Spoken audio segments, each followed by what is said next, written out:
Saat kamu mengklik video berjudul Rahasia 1% Teratas untuk membuat gadis terobsesi, mungkin kamu mengira akan mendapatkan satu kalimat ajaib, trik rahasia, atau cara licik untuk memainkan perasaannya. Tapi sebenarnya bukan itu intinya. Rahasia yang dimiliki pria di 1% teratas jauh lebih sederhana dan lebih dalam. Obsesi bukan tercipta dari apa yang kamu ucapkan, melainkan dari apa yang terjadi di dalam pikirannya setelah dia bertemu denganmu. Dari pikiran yang terus berputar tentangmu saat kamu tidak ada di dekatnya. Obsesi muncul ketika otaknya mulai memutar ulang pengalaman bersamamu. Dalam tulisan ini kita akan membahas bagaimana loop itu terbentuk. Pertama, kita pahami dulu apa yang sebenarnya terjadi di dalam pikirannya. Setelah itu kita masuk ke dunia nyata. Bagaimana bersikap, berbicara, dan membawa diri dengan cara yang alami sehingga rasa ketertarikan itu tumbuh dengan sendirinya. Banyak pria mengira obsesi itu seperti trik sulap.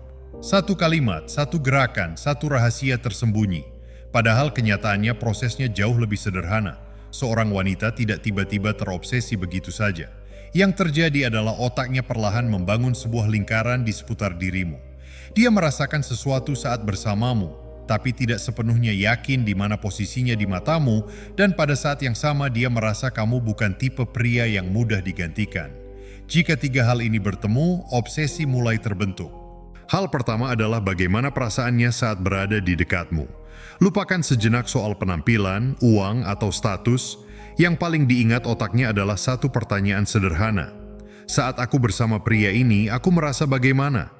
Apakah dia merasa lebih tenang, lebih hidup, lebih aman, atau justru lebih bersemangat? Jika setiap interaksi denganmu terasa sedikit berbeda dari rutinitas biasanya, otaknya mulai mengaitkan dirimu dengan perasaan itu. Yang penting bukan dirimu semata, tapi versi dirinya saat dia bersamamu. Jika saat berbicara denganmu dia merasa didengarkan, dia akan lebih terbuka, lebih ceria, dan lebih nyaman menjadi dirinya sendiri. Itu saja sudah cukup untuk membuatmu berbeda dari kebanyakan pria lain.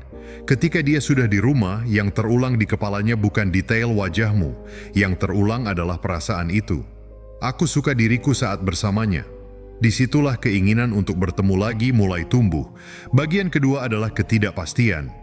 Banyak pria justru tanpa sadar mematikan ketertarikan dengan memberikan kepastian berlebihan sejak awal. Selalu tersedia, selalu cepat membalas, langsung menunjukkan bahwa hidupnya berputar pada satu orang. Memang terasa aman, tapi tidak memicu rasa penasaran. Obsesi muncul ketika otaknya tidak sepenuhnya yakin tentang posisimu, bukan dengan cara menghilang atau bermain tarik ulur berlebihan, tetapi dengan sikap yang wajar. Dia tahu kamu menyukainya, tapi dia tidak merasa benar-benar memilikimu. Dia tidak sepenuhnya tahu apa batasanmu, apa yang kamu terima, dan apa yang tidak. Dari situlah pikirannya mulai bekerja. Dia mengulang percakapan, menganalisis reaksi kecilmu, bertanya-tanya apakah dia mengatakan sesuatu yang salah, atau apakah kamu menikmati momen itu. Saat pikirannya mulai sibuk denganmu, emosinya ikut terlibat. Dan ketika emosi sudah masuk, ketertarikan mulai semakin dalam. Komponen ketiga adalah kelangkaan. Ini bukan soal menghilang berhari-hari atau bersikap dingin. Kelangkaan berarti dia merasa kamu bukan pria yang mudah digantikan. Bukan karena kamu mengatakannya, tapi karena cara hidupmu menunjukkannya. Kamu punya kehidupan sendiri, punya kesibukan, punya pendapat, dan punya batasan. Kamu tidak selalu mengiyakan segalanya hanya demi disukai. Kamu tenang secara emosional, tidak meledak-ledak. Tidak panik saat keadaan tidak berjalan sesuai harapan. Kamu menjalani hidupmu dan dia hanya diajak masuk ke dalamnya, bukan menjadi pusatnya. Saat dia membandingkanmu dengan pria lain yang terlalu memaksa, terlalu berisik, atau kehilangan kendali, kontras itu terasa jelas. Dari situlah muncul perasaan, kalau aku kehilangan pria ini, aku kehilangan sesuatu yang nyata. Perlu diingat, wanita tidak hanya bereaksi pada tindakanmu, tapi pada makna di balik tindakan itu. Tidak membalas pesan selama beberapa jam bisa dimaknai sangat berbeda, tergantung bagaimana kerangka dirimu terbentuk sebelumnya. Jika kamu terlihat tenang dan punya hidup yang stabil, dia akan berpikir kamu memang sibuk dan bernilai. Jika kerangkamu lemah, tindakan yang sama bisa dianggap sebagai sikap tidak peduli atau permainan murahan. Semua ini bertumpu pada satu hal utama, kerangka diri yang kuat. Kerangka maskulin yang sederhana tapi kokoh. Kehadiran yang tenang, standar yang jelas, dan emosi yang terkendali. Kamu tidak mudah goyah oleh hal kecil. Kamu tidak bertindak karena rasa takut kehilangan. Kamu merasa cukup dengan dirimu sendiri. Pria dengan energi seperti ini tidak perlu banyak bicara. Kehadirannya sudah terasa. Wanita merasa lebih rileks di dekatnya karena dia tidak perlu mengambil alih kendali. Dia bisa lebih santai, lebih lembut, dan lebih menjadi dirinya sendiri. Bukan karena diarahkan, tapi karena suasananya memungkinkan. Ketika seorang pria yang memiliki karakter kuat dan tegas mengatakan tidak, kata tersebut memiliki bobot yang sangat berarti. Bukan karena diucapkan dengan nada yang keras, tetapi karena kejelasan yang terkandung di dalamnya. Struktur inilah yang menciptakan ketidakpastian dan kelangkaan, bekerja secara alami dalam interaksi sosial. Dia menyadari bahwa kamu menyukainya, tetapi dia juga memahami bahwa kamu adalah sosok yang memiliki prinsip dan bisa pergi jika sesuatu tidak sejalan dengan nilai-nilai hidupmu. Jika kita menggabungkan semua elemen ini, gambaran yang muncul menjadi semakin jelas. Bersamanya, kamu merasakan sesuatu yang berbeda. Posisi dan perannya dalam hidupmu tidak sepenuhnya pasti, dan kamu bukanlah pria yang mudah untuk digantikan. Semua ini berdiri di atas fondasi kepribadian yang stabil dan kuat. Dalam interaksi yang nyata, banyak pria cenderung terlalu fokus pada kata-kata yang mereka ucapkan. Padahal yang paling diingat oleh orang lain bukanlah kalimat yang diucapkan, melainkan kesan dan aura yang kamu tinggalkan. Cara kamu mendekat, cara pandanganmu, nada suaramu, ritme bicaramu, dan apakah kamu terlihat membutuhkan validasi atau sudah merasa nyaman dengan dirimu sendiri, semuanya memiliki dampak yang besar. Bayangkan jika kamu memasuki dunianya bukan dengan niat untuk mengambil sesuatu, melainkan karena rasa penasaran yang tulus.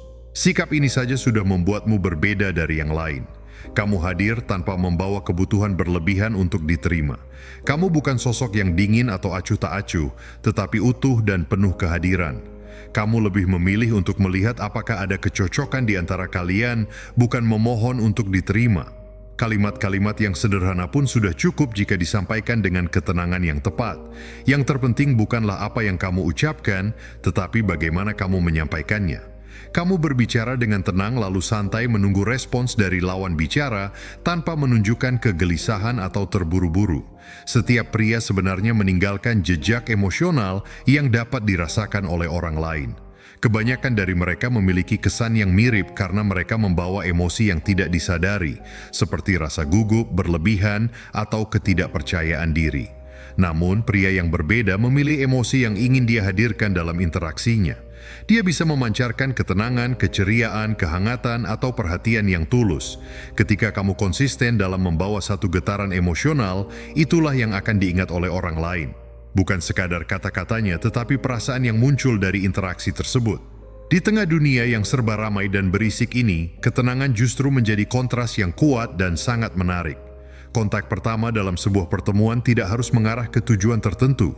Tidak semua pertemuan perlu dipaksakan untuk menghasilkan sesuatu yang besar. Kadang-kadang hanya cukup dengan percakapan singkat, kemudian masing-masing melanjutkan hidup mereka.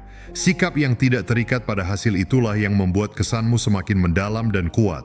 Singkatnya, ketertarikan bukanlah tentang menjadi yang paling lucu, paling pintar, atau paling sempurna. Ini lebih tentang bagaimana kamu bisa hadir dengan tenang, membawa emosi yang jelas, dan menjadi diri sendiri tanpa rasa kebutuhan yang berlebihan. Dari sinilah, benih ketertarikan dan bahkan obsesi mulai tumbuh secara alami, berkembang dengan sendirinya dalam interaksi yang tulus dan bermakna.